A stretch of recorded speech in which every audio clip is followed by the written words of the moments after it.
जी अस्सलाम वालेकुम। मैं उम्मीद करता हूँ कि आप खैरियत से होंगे और जिस तरह आपको ऑलरेडी इस चीज़ का बखूबी इल्म है कि ऑस्ट्रेलियन जो स्टूडेंट वीज़ा के हवाले से जो पॉलिसीज़ चेंज हुई हैं और जो कोई इमिग्रेशन डिपार्टमेंट ने कोई अपडेट्स किए हैं उस हवाले से डेली नई अपडेट्स आ रही हैं। तो आज की हम इस अपडेट के अंदर उन स्टूडेंट्स के हवाले से डिस्कस करेंगे जो पाथवे प्रोग्राम्स के लिए ऑस्ट्रेलिया जाना चाह रहे हैं। पाथवे प्रोग्राम से मुराद ये है कि वो बच्चे जो डायरेक्टली बैचलर प्रोग्राम के लिए क्वालिफाई नहीं करते या मास्टर्स के लिए क्वालिफाई नहीं करते और वो बैचलर से पहले फाउंडेशन या डिप्लोमा लीडिंग टू बैचलर का प्रोग्राम लेते हैं और मास्टर्स के लिए प्री मास्टर्स या ग्रेजुएट डिप्लोमा या graduate certificate leading to masters का प्रोग्राम लेते हैं। तो जिस तरह इस हवाले से कुछ कंफ्यूजन थी कि क्या ये जो पाथवे स्टूडेंट्स हैं इनके लिए क्या कोई आइट्स की रिक्वायरमेंट या एकेडमिक रिक्वायरमेंट्स चेंज हुई हैं, तो ये एक अच्छी खबर है कि पाथवे प्रोग्राम्स के लिए पहले भी जो मिनिमम रिक्वायरमेंट ऑफ आइट्स थी वो भी 5.5 थी और अभी भी इसमें कोई तब्दीली नहीं आई। ये 5.5 बैंड ही है। अगर आप फाउंडेशन में जा रहे हैं या डिप्लोमा में जा रहे हैं तो डायरेक्ट बैचलर में जिस तरह इमिग्रेशन डिपार्टमेंट ने रिक्वायरमेंट 6 बैंड कर दी है, फाउंडेशन और डिप्लोमा के लिए रिक्वायरमेंट 5.5 ही है। अब आ जाती है बात प्री मास्टर्स की, तो चूंकि वो भी पाथवे है तो उसके हवाले से भी हमारी अंडरस्टैंडिंग यही है कि उसके लिए भी मिनिमम रिक्वायरमेंट 5.5 बैंड ही है। अब एक अगली चीज जो हमने रिसेंट अपनी वीडियोस में भी जिक्र किया, इमिग्रेशन डिपार्टमेंट ने भी जिक्र किया कि जो आपका प्रोवाइडर होगा, जिस प्रोवाइडर मीन्स जो आपका इंस्टीट्यूट है, कॉलेज या यूनिवर्सिटी, उसके लेवल के मुताबिक ही आपके केस को लो रिस्क प्रोवाइडर्स में आपका केस प्रायोरिटाइज होगा, जल्दी डिसीजन होगा, वेरिफिकेशंस कम होंगी, जबकि हाई रिस्क प्रोवाइडर्स के जो का अगर आपका होगा सीओई तो आपकी वेरिफिकेशन भी ज़्यादा होने का इम्कान है और आपका साथ दूसरे नंबर के ऊपर आपकी वीज़ा प्रोसेसिंग पे टाइम भी ज़्यादा लगेगा। अब सवाल ये आता है कि क्योंकि जो पाथवे प्रोग्राम्स है उसमें जनरली 2 सीओईज होती हैं, एक उस पाथवे प्रोग्राम की, एक मेन कोर्स की जिसका वो पाथवे प्रोग्राम जिसको लीड कर रहा होता है। फॉर एग्जांपल अगर एक बच्चा डिप्लोमा या फाउंडेशन में जा रहा है तो वो कंप्लीट करने के बाद आगे बैचलर को टच करता है, प्रोसीड करता है, लीड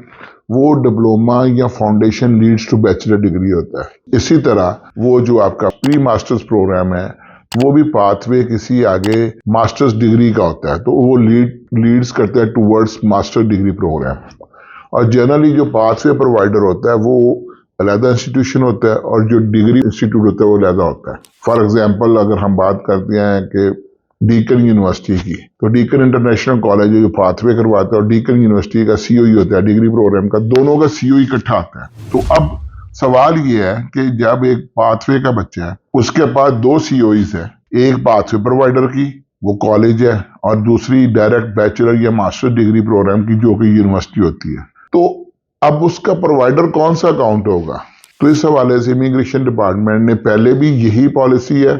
लेकिन इमिग्रेशन डिपार्टमेंट ने क्लियरली बताया कि अगर आपके पास 2 सीओईज हैं और आपका पाथवे लीडिंग टू बैचलर या मास्टर्स मेन डिग्री प्रोग्राम है तो आपका प्रोवाइडर वो इंस्टीट्यूशन काउंट होगा जिसकी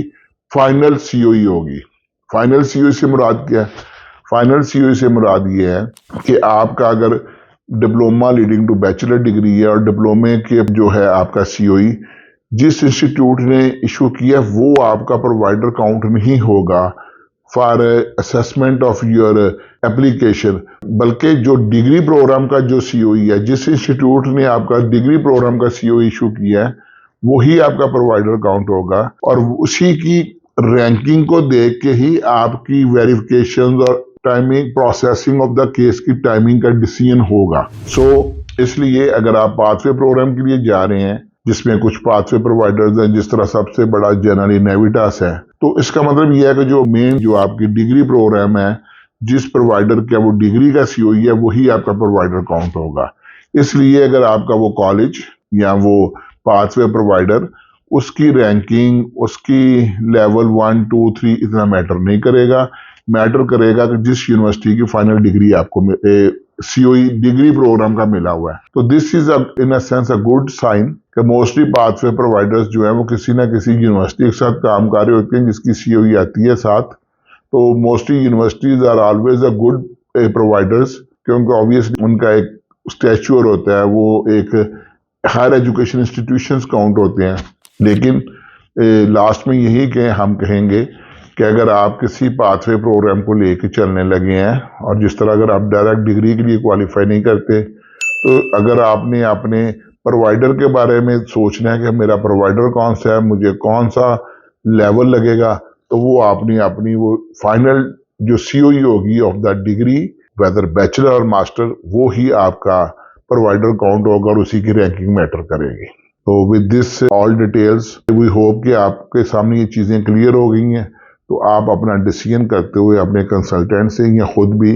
इन चीज़ों को ज़रूर देखें ताकि आपके लिए आसानी पैदा हो। मुझे उम्मीद है कि वीडियो आपको आपके नॉलेज में इजाफे का बायस बनी होगी। And if you like this video, please subscribe our channel and like our video as well, ताकि फ्यूचर में हमारी वीडियोज़ आपको मिलती रहे। Thank you very much. अस्सलाम वालेकुम।